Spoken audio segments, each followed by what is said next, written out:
How funny is this? Good afternoon. I don't know how I did this, but it turns out that I've set this for 12 and not 12:30. So I thought I'd better get on here because otherwise people are going to be wondering what's going on. So yeah, you can actually see what's going on behind the scenes now as I quickly run around trying to change everything and make it all work. And hopefully my guest will be coming along very, very soon. But yeah, how is everybody today? And if you did get the memo for 12, there's Michelle just popped in. Hello, Michelle. It's a good thing that you noticed, isn't it?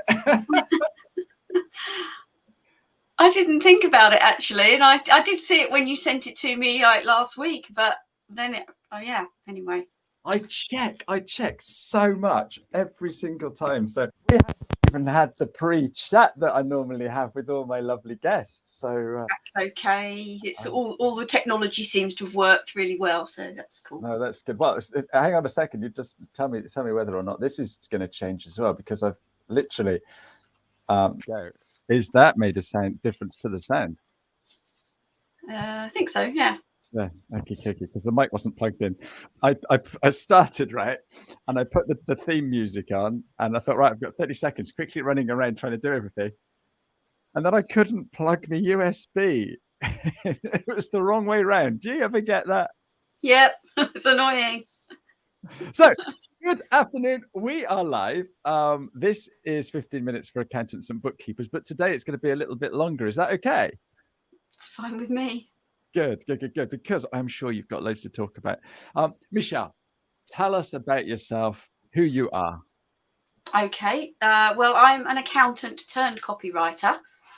So I have been running my copywriting business for about just over 2 years now. Prior to that, I accidentally became an accountant for 23 years. It was purely by accident. I didn't plan to become an accountant at all. I left school after flunking my A-levels and really wanted to go into the law, but of course with university degrees want high grades, and I didn't have high grades, and I just couldn't face the idea of doing the A-levels again. So I thought I'll go and work in a law firm and work my way up that way.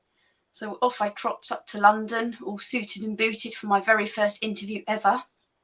Gets to the agency, gives my CV, which they've already had once, and they go into the back, and then they come out 10 minutes later and they're saying, "Oh, don't think we can put you forward for this job." It's like, why not? We think you'll be bored. Okay, could have told me that before I trips all the way up to London. Yeah, absolutely. So I'm out in Oxford Circus thinking, what do I do now? Wandering around looking in Topshop, and I happened to go past Accountancy Personnel, which I think is now Hayes Accountancy, and I think to myself, got nothing better to do. I'll go in, see what's going on there. And I went in, gave them my CV. They said, "Oh, we're interviewing for a position that might suit you, actually, based on your skills. Do you want to go along? It's this afternoon." I was like, okay, whatever. I haven't got anything better to do. So I trot along to the interview, get called back for a second interview, get the job, start 2 weeks later, and then 6 weeks after that, I've decided I'm going to train to be an accountant. That is fantastic. I was going to say, how on earth can that be an accident? So it was a pure accident. Please don't take this the wrong way, but any normal young lady would have gone to Topshop or whatever else is along Oxford Street, wouldn't they? Not normal, actually, clearly. So the reason that you became an accountant is because you didn't need any shoes that day. That's what it is. Yeah, isn't pretty it? much. Yeah. You can put it like that. Yeah. I love it. So hang on, what were this agency playing at? They've seen your CV. I don't know. I really don't understand it to this day. But anyway, it worked out in the end. Yeah, fantastic. So really, I was never meant to be a lawyer. I was always meant to be an accountant. Absolutely. It's funny. I was chatting to someone, I think it was yesterday, the day before, and I said, when I left school, if I'd have turned around to my teacher and said, or when I was at school talking to the careers teacher, because I wanted to be a DJ. And and the first you could guess exactly what they said to me when I said I want to be a DJ on Radio 1. And but if I'd have turned around and said, I really fancy myself as a LinkedIn expert. What's LinkedIn? Well, it's this thing, right, that goes on the internet. What's the internet? It's I know. You're in that conversation. That's exactly how we'll be now. In 15 years' time, there'll be all these things that we couldn't have even conceived of, that nobody's heard of today, and they'll be commonplace, just like LinkedIn is now. My grandson's 18 months old, and when he starts work, the jobs that are here today won't be there, and he'll be doing something that we wouldn't have even thought of, which is just bizarre. Yeah. Just bizarre. So you worked as a traditional accountant? I've always worked in industry, so I qualified as a chartered management accountant. Did a lot of like cost and management accounting.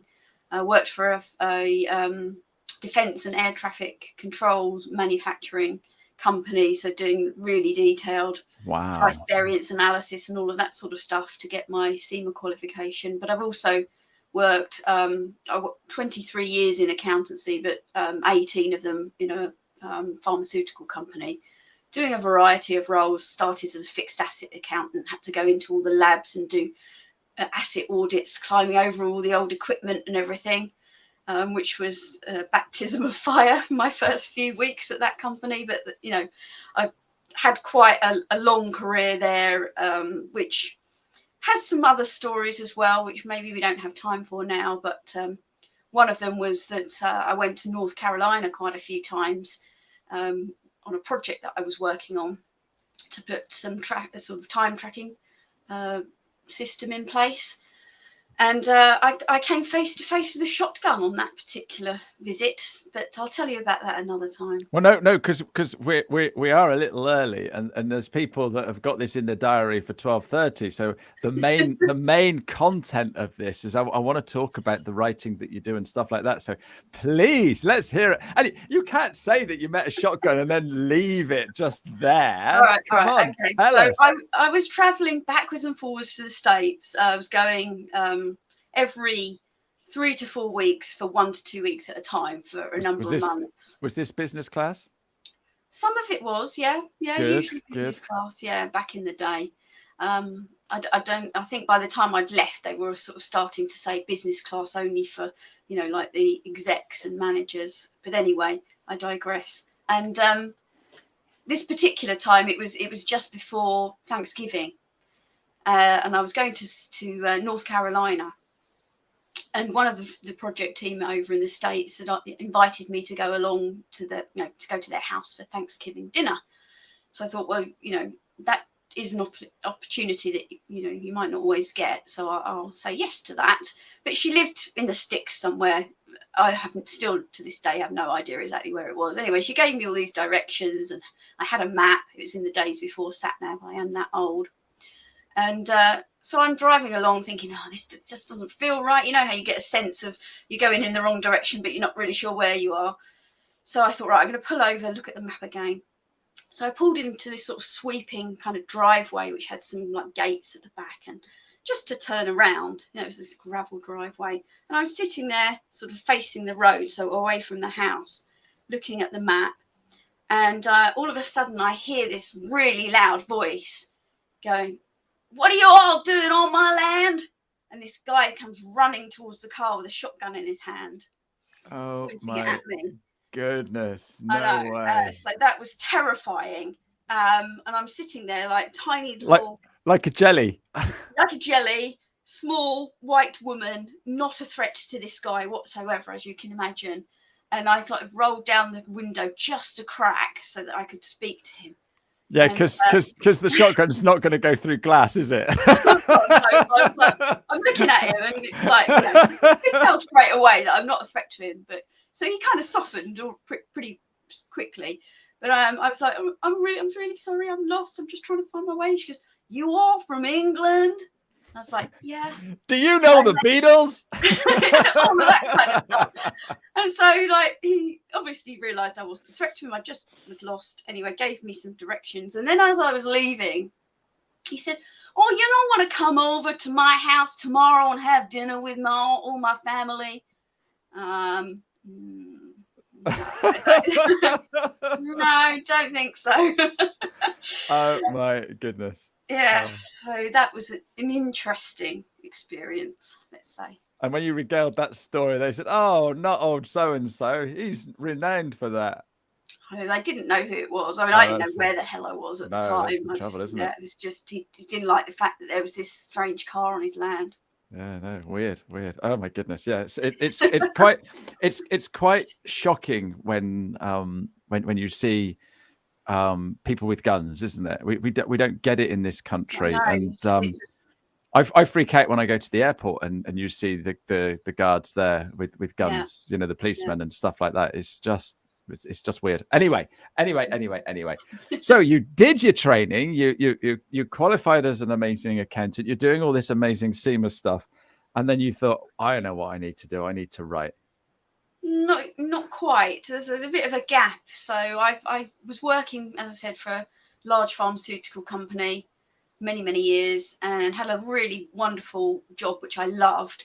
It was part-time, partly from home, and we're talking in sort of 2005 I started working part-time from home, so that was quite forward thinking back then.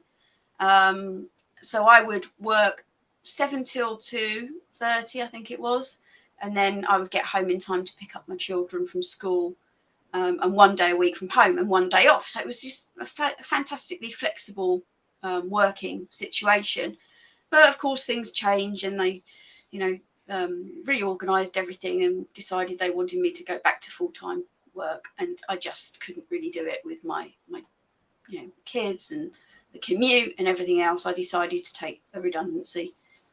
So then, to cut a long story short, I worked in education for a very short time because I was thinking about becoming a primary school teacher, which I loved, working with the kids, but I just couldn't reconcile myself to lots of things that were going on with education policy. So I decided that was a bad idea and would give me far too much stress.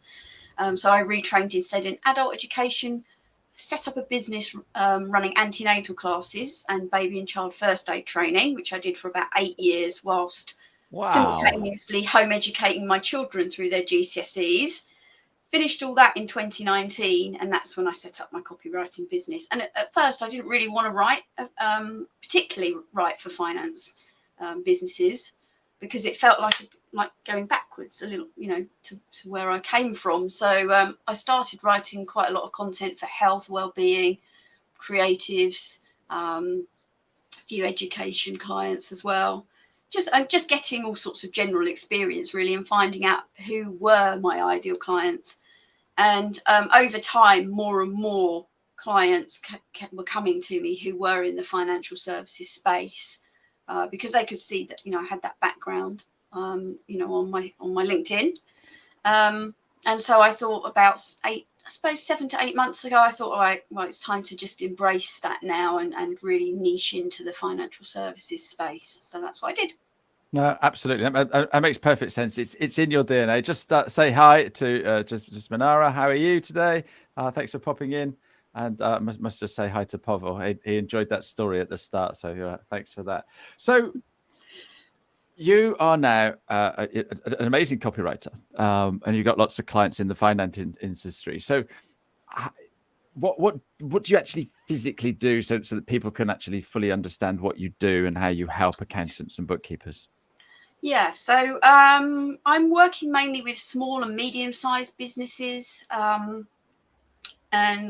primarily I focus on a lot of content writing, content marketing, things like search engine optimized blogs and print articles for clients, as well as more sort of traditional copywriting, I suppose. So things like sales landing pages, emails, SEO web copy as well.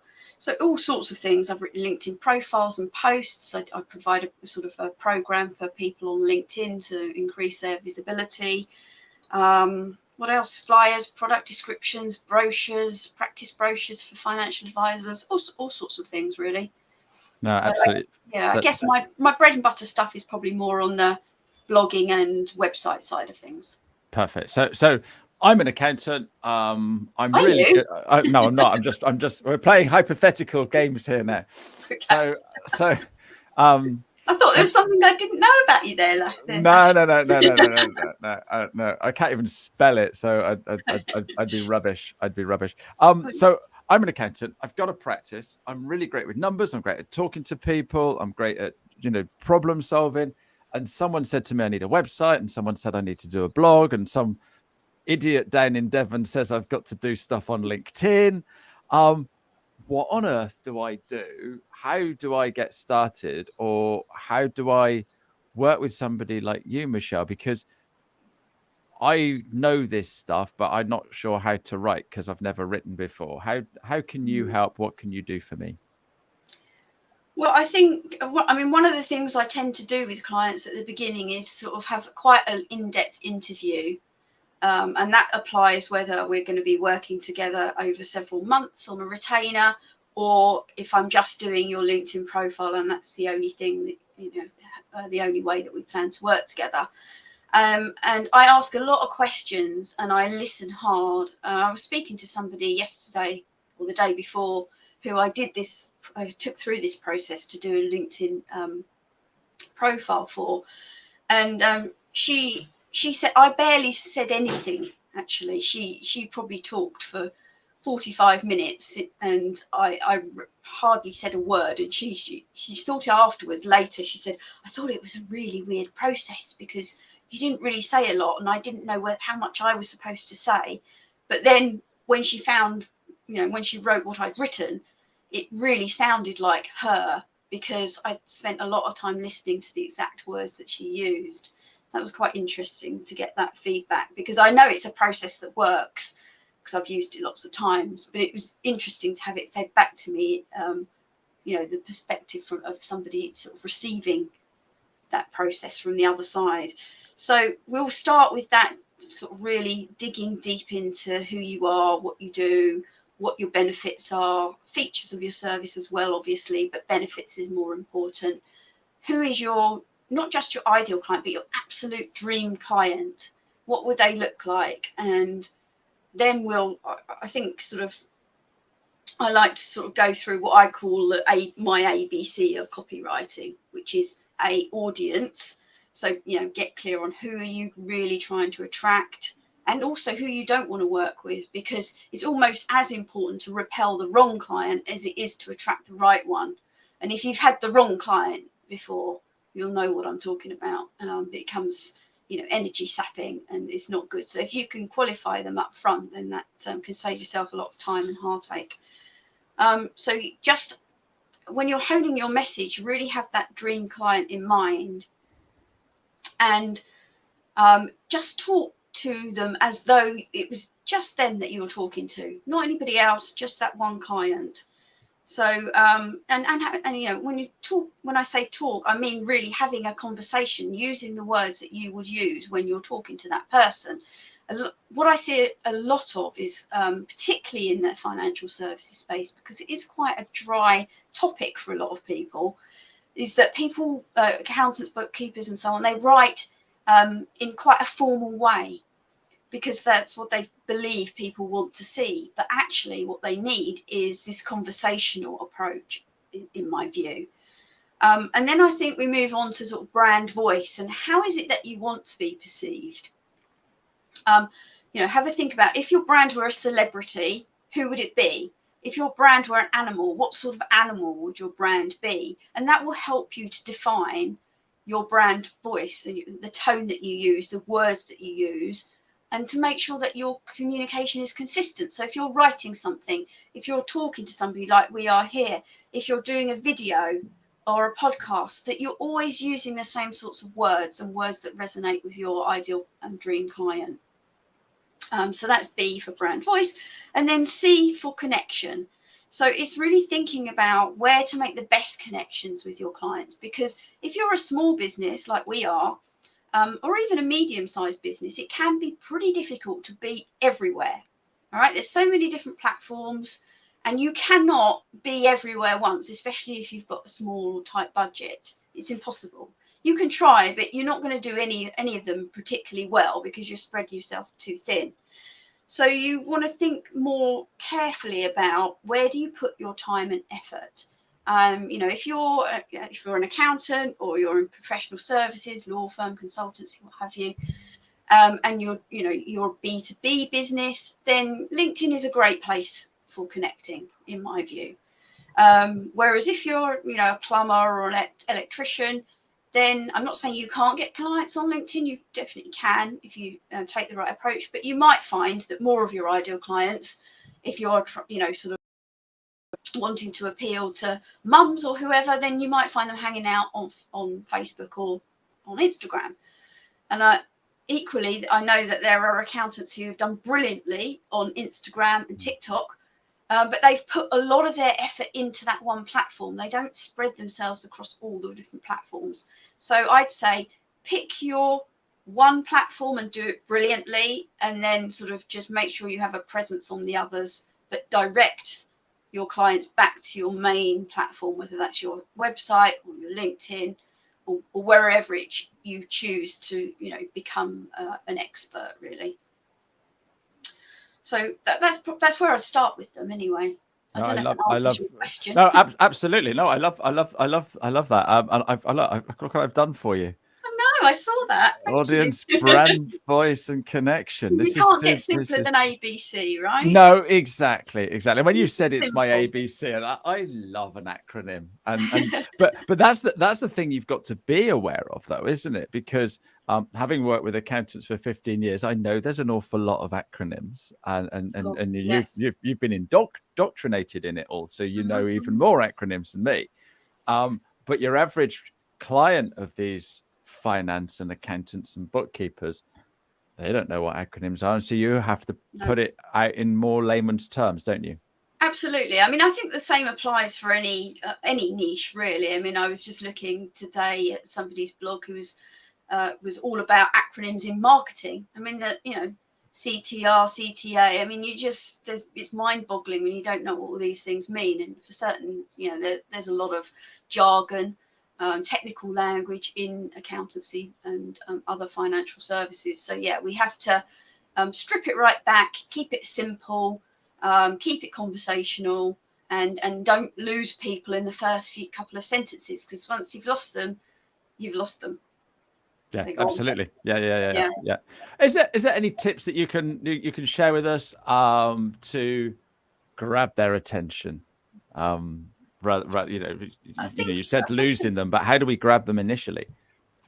I hope I demonstrated that with my first story or my two stories, actually. Yeah, because you did. Storytelling is a way to keep engagement. Yeah.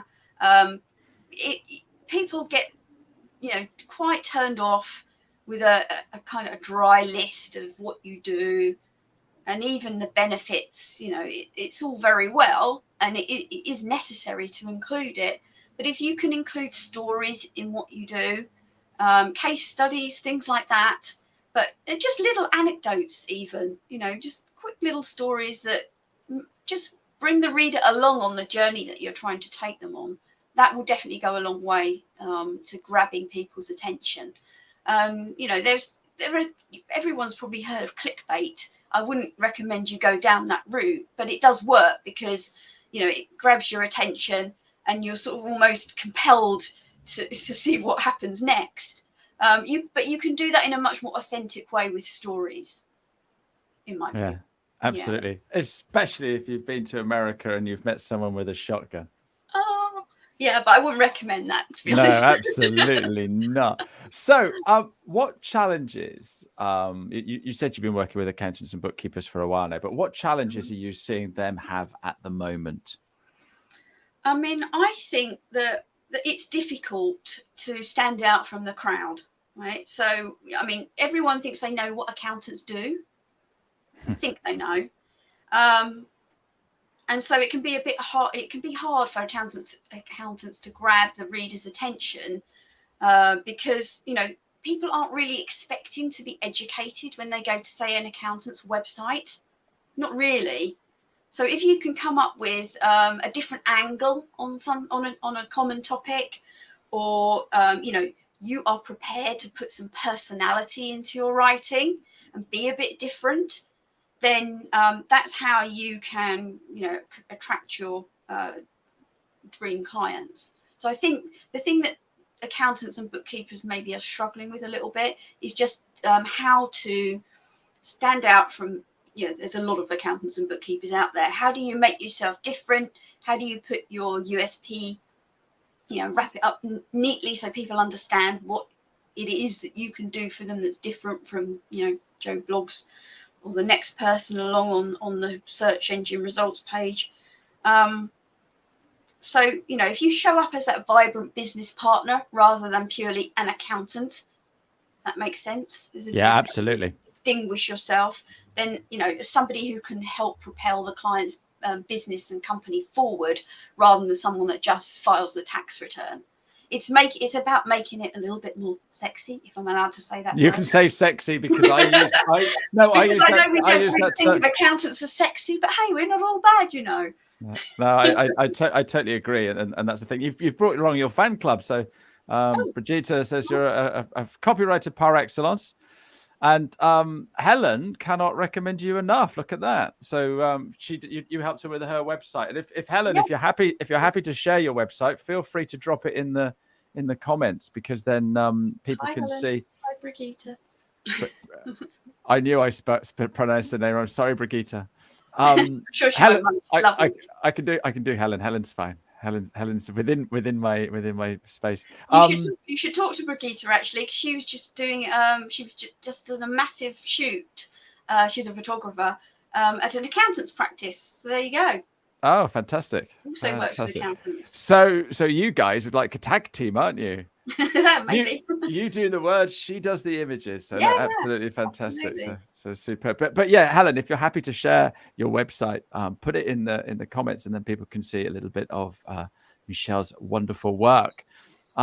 So the other thing that I wanted to ask you is that you write a bit of content, okay? And quite a lot, yeah. No, you, me, or the accountant, because some of us will not use your services. But what they do is they write the bit of content, and then that's it. And so what top tips have you got for repurposing and using stuff as well? Yeah, that's a great question, because a lot of people only use their content once. What a waste. Yeah. And you think that you're lucky if 10% of your audience actually sees one piece of content that you've written. What about the 90% who didn't see it the first time round? So I would first of all say reuse it, not just repurpose, but actually reuse it in its same form multiple times. Maybe not one day after another, but bring something up that you've written about before. If it got good engagement, let's talk about LinkedIn, but if it got some nice engagement the first time, then why won't it work again? So, let's make our content work hard for us. We don't always have to write brand new content every time. The other thing is, in terms of repurposing, one of the things that I try to do for my clients when I'm writing blog posts and articles is to write the content in a way that it's easy to repurpose. So, maybe coming up with 10 different points, top 10 tips, that sort of thing, which are nice as blogs in themselves, because people like to know what they're getting before they read an article. So if your headline tells them, how much value you're going to give, much more likely to click through. And then it's easy to see what the points are. But each of those points can be lovely pulled out into a new post with a visual, or could be, repurposed into a short video. So there's loads of ways that you can take a slightly longer form content like a blog and end up with a whole month's worth of content out of just one piece of writing. And so that's one of the things that I try to do for my clients, and make sure it's really easy to repurpose their content. And I can repurpose it for them as well. I do that sometimes, but I provide, if they just want me to write the blog, which gives them then loads of stuff that they can use for future posts. So if I was building a new website today, then I'd get you to write me a couple of nice big blogs, and then that's my marketing and LinkedIn posts sorted for the next few months, surely. Could be. Yeah, Yeah. absolutely. Oh, I love it. I love Yeah. it. Look, top Yeah. value, Michelle. Got a couple of comments here and a question. Okay. Love Michelle's work. Wouldn't want my business to be without her. Being a foreigner to the UK, it's a blessing to have a clever skill on my side. Love that, Brigitte. And then we've got a question here from Rohan. What do you think about having our price listing on our website? Great question. It's good, isn't it? I mean, I would say it really does depend on who your target client is. Okay. So I think it's really useful to have a starting point at least. If nothing else, have your from prices. Like, if you know what I mean by that. So prices starting from, XYZ number of pounds, because that helps to disqualify a lot of people straight away. Without you having to go through a protracted sales call with them or any whatever other sales process you have, if people can see where your prices start, if that's above their budget, then they're not even going to bother contacting you in the first place. And you might think, oh, well, I'm missing out on clients, but actually, are they the right client for you anyway? Probably not, because they're probably going to try and beat you down on price because it's, you're not falling into their budget. So I personally would always say, yes, have your prices on the website. I prefer to have, when I look for things, I'm actually somewhat slightly deterred from approaching people if I've not got a clue to begin with roughly what the price is likely to be. So having the from prices can help to move people through to the next sort of bit of your sales funnel. If you want to publish your exact prices, you can, but obviously it depends on what you do, because sometimes, like for example, I have set prices for retainers for blogs. That doesn't change. But I have project pricing for websites, because obviously a 3-page website is going to be a lot less work than a 30-page one.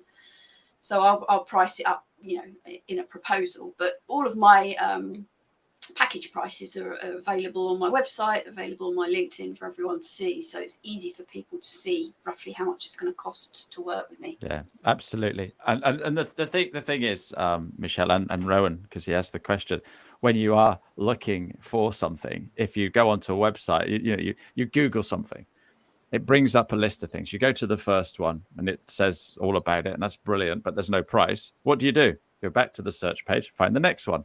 Mm-hmm. You're not going to pick up the phone. You're not going to pick up the phone or send an email. Yeah. So yeah, that's the thing. So yeah, good one. Thank you very much indeed.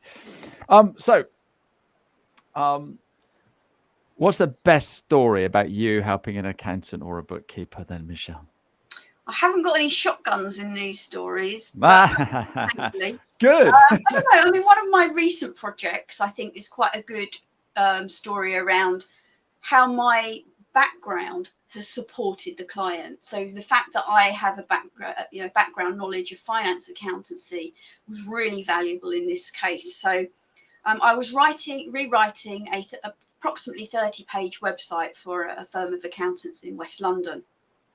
And they picked me over several other cheaper options because they liked the fact that I had this background in finance and that they wouldn't have to explain all their terminology to me.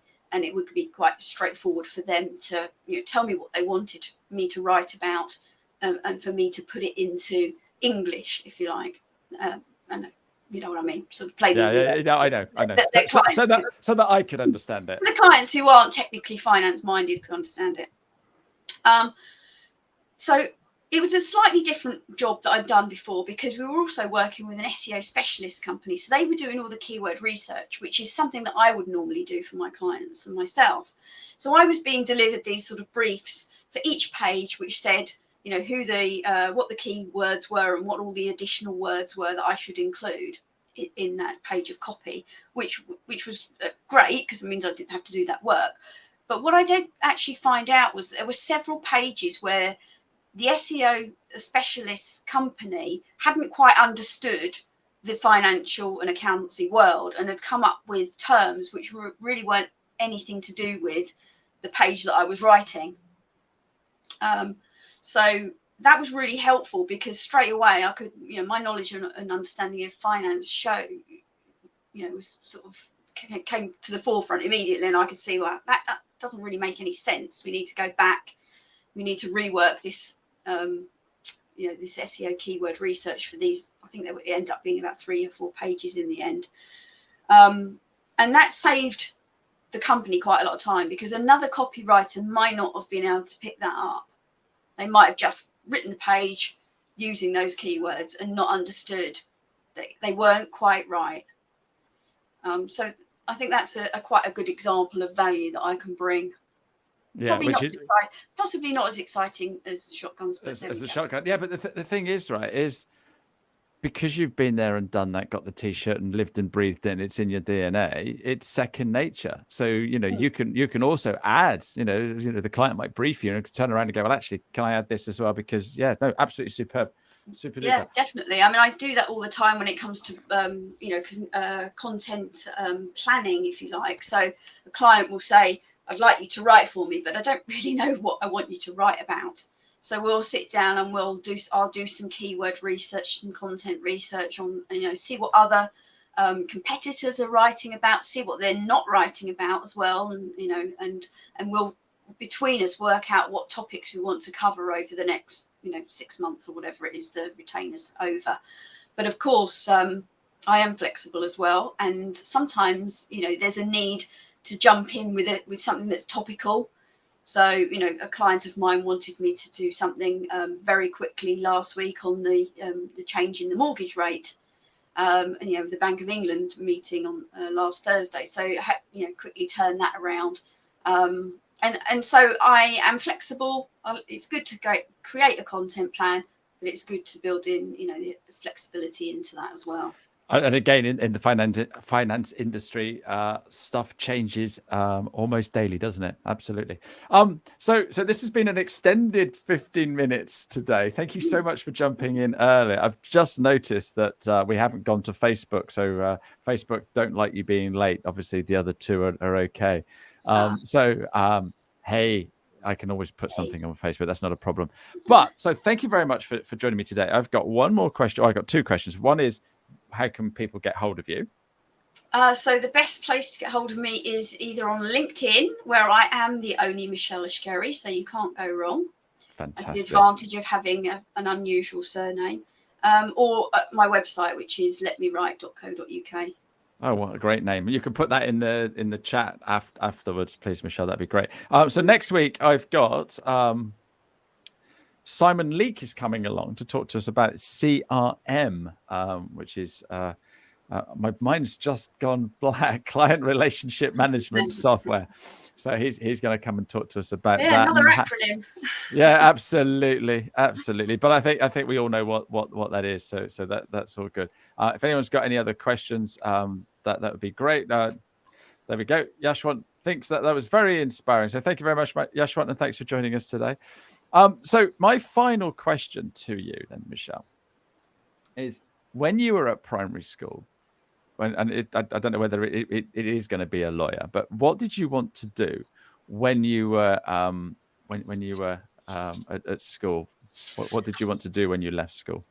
Well, rather worryingly, when I was at school, probably around about the age of 11 or 12, I wanted to be a forensic pathologist. Oh, what film did you watch? Yeah, so doing post-mortems and stuff like that. I think I probably had watched one too many episodes of Quincy. And right. Okay. If you're too young to know what Quincy is, it was a US sort of medical examiner drama who sort of looked into suspicious deaths. But thankfully, I grew out of that idea. Yeah, you've never had any complaints though from your customers, I'm sure. So aren't you glad you went into the law? Then obviously I really didn't go into the law. It was less than 10 minutes. they really missed out on you. I did the train journey from where I lived in Hertfordshire up to London, plus getting to the agency. So I suppose in total my foray into the law was about an hour and a half. Yeah, absolutely. It's their loss. It's their loss and our gain. Michelle, thank you so much for joining me today. A little earlier, I do apologise. Good job you noticed. And so thanks very much indeed. We're all back again next week. Next Monday, I'm doing something super special. I'm going to do this on my own. There it is there. I am going to help people create a LinkedIn banner using the free version of Canva. So basically 15 minutes at 11 o'clock on Monday, Valentine's Day, and I'll be here helping people to do that. Totally free. Just join in and it'll be recorded. So I'll be doing that. But thank you very much indeed, Michelle, and see you soon and see everybody else soon as well. So thank you very much indeed. Bye-bye. Bye-bye.